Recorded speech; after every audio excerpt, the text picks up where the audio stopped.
Welcome to Portfolio Builders Club. Going to look at quantum computing stocks right now.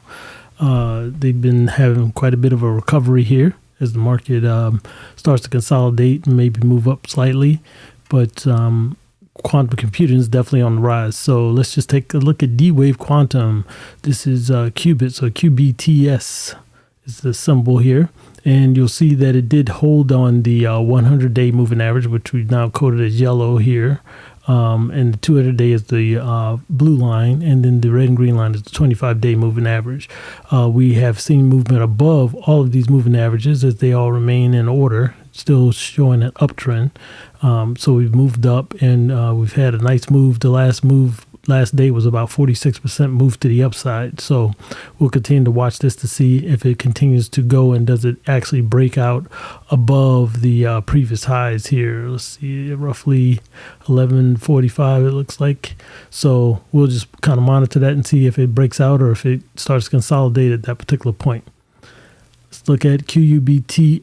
This is Quantum Computing Incorporated, and if we look at this, we've seen a push down below the 200-day moving average, and eventually we see a push here back to the 100-day moving average. Now, the 25-day moving average has sunk below the 100-day moving average, so we'll have to see if that continues to push out and above that. It looks like pre-market it is about to break out above that to about the 822 mark.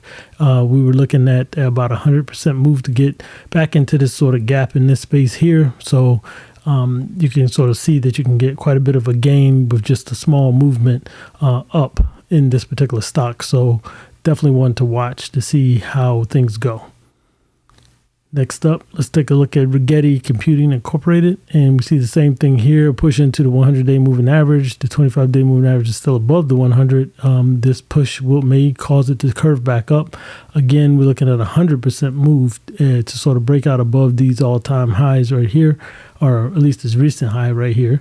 So we'll continue to monitor that, but you can see that even with small gains, you can gain quite a bit of a percentage. So this would be about the 50% mark, maybe the 25% mark.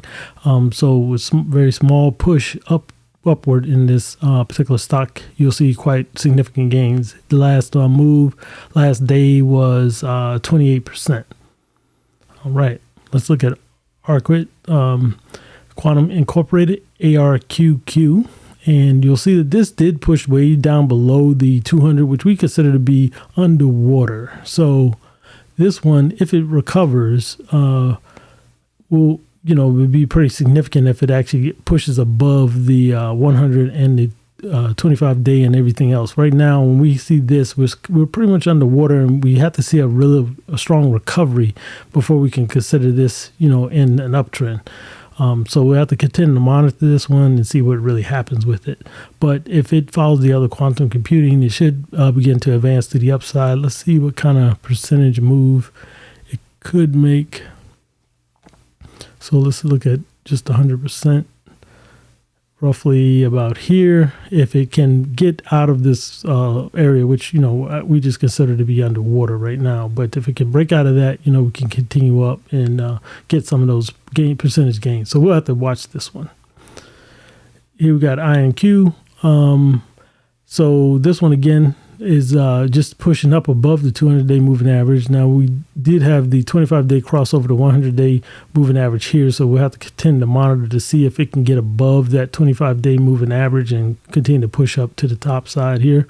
100% move would be back to the recent highs here, so quite a bit of opportunity exists here, but we're still a bit cautious based on how far it dipped originally and then whether or not it can break above these moving averages.